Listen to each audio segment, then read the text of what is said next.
నమస్కారం. ఈ ప్రశ్నకు బదిలేదు ప్రేక్షకులకు స్వాగతం. నా పేరు శ్రీనివాస్ జమలగడ్డ. ఈ పూట మనలో మన మాటగా నేను చర్చించాలనుకుంటున్న విషయం, ఎన్నికలు జరగకముందే, కనీసం నోటిఫికేషన్ కూడా వెలువడక ముందే ఏపీలో బీజేపీ 8 స్థానాలని కైవసం చేసుకుంది. ఈ వార్త ఎలా ఉంది వినటానికి? అది ఎలాగో చెప్తా. ఇక్కడ బీజేపీ, టీడీపీ, జనసేన పార్టీల పొత్తులో భాగంగా టీడీపీ, బీజేపీ, జనసేనలకి 8 స్థానాలు కేటాయించడం జరిగింది. అందులో బీజేపీకి 6, జనసేనకి 2. బీజేపీ 6 ఏంటంటే అరకు, విజయనగరం, అనకాపల్లి, రాజమండ్రి, నరసాపురం, తిరుపతి. ఇక జనసేన మచిలీపట్నం, కాకినాడ. ఇప్పుడు బీజేపీ విషయానికి వద్దాం.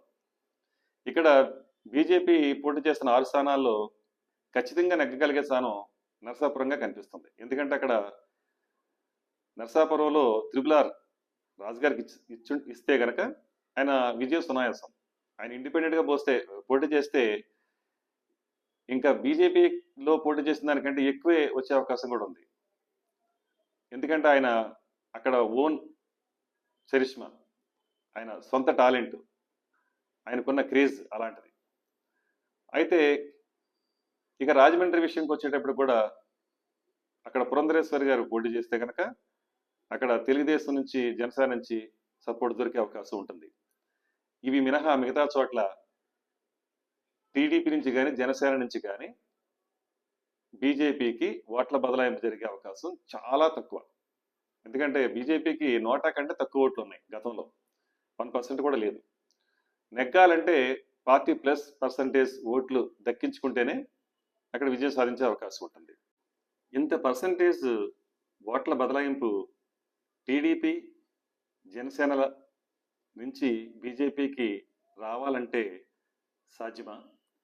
అసాధ్యమనే అనిపిస్తుంది. ఎందుకంటే ఇక్కడ ఆంధ్రాకి వచ్చేసరికి వైసీపీ అంటే ఎంత వ్యతిరేకం ఉంటుందో బీజేపీ అంటే కూడా అంతే వ్యతిరేకత ఉంది. ఈ టీడీపీకి సంబంధించిన కార్యకర్తల్లో లేదా ఓటర్స్లో కానీ, జనసేన సంబంధించిన కార్యకర్తల ఓటర్స్లో కానీ, సామాన్య జనాల్లో కానీ. మరి అలాంటప్పుడు ఇంత పర్సంటేజ్ ఓటు బదలాయింపు అనేది ఇటు టీడీపీ నుంచి, అటు జనసేన నుంచి బీజేపీకి వెళ్ళటం అనేది ఒక రకంగా అసాధ్యమే. అందువల్ల సొంతంగా నెగ్గగలిగే ఒక నరసాపురంలో త్రిపుల్ లాంటి వ్యక్తులు, అలాగే పురంధరేశ్వర్ లాంటి వాళ్ళు కాకుండా మిగతా చోట్ల విజయం సాధించడం అనేది చాలా కష్టం.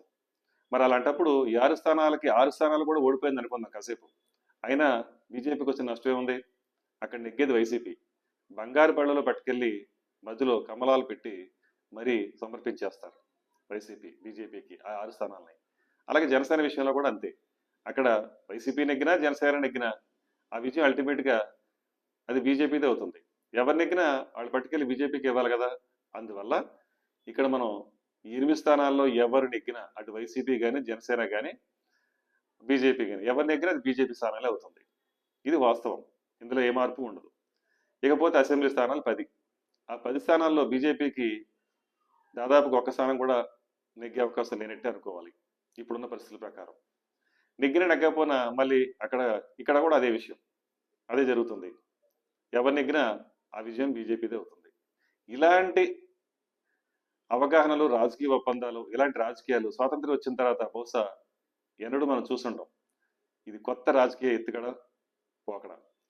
ఇలాంటి పరిస్థితుల్లో ఇక్కడ ఆంధ్రప్రదేశ్లో ఎలక్షన్లు జరగబోతున్నాయి. ఒక రకంగా చంద్రబాబు నాయుడు పరిస్థితి ఏంటంటే వసుదేవుడు అంతటి వాడే గాడిద కాళ్ళు పట్టుకున్నాడు అంటారే, ఆ విధంగా బీజేపీతో పొత్తు పెట్టుకున్నాడా అనుకోవాల్సిన పరిస్థితి కనిపిస్తూ ఉంది.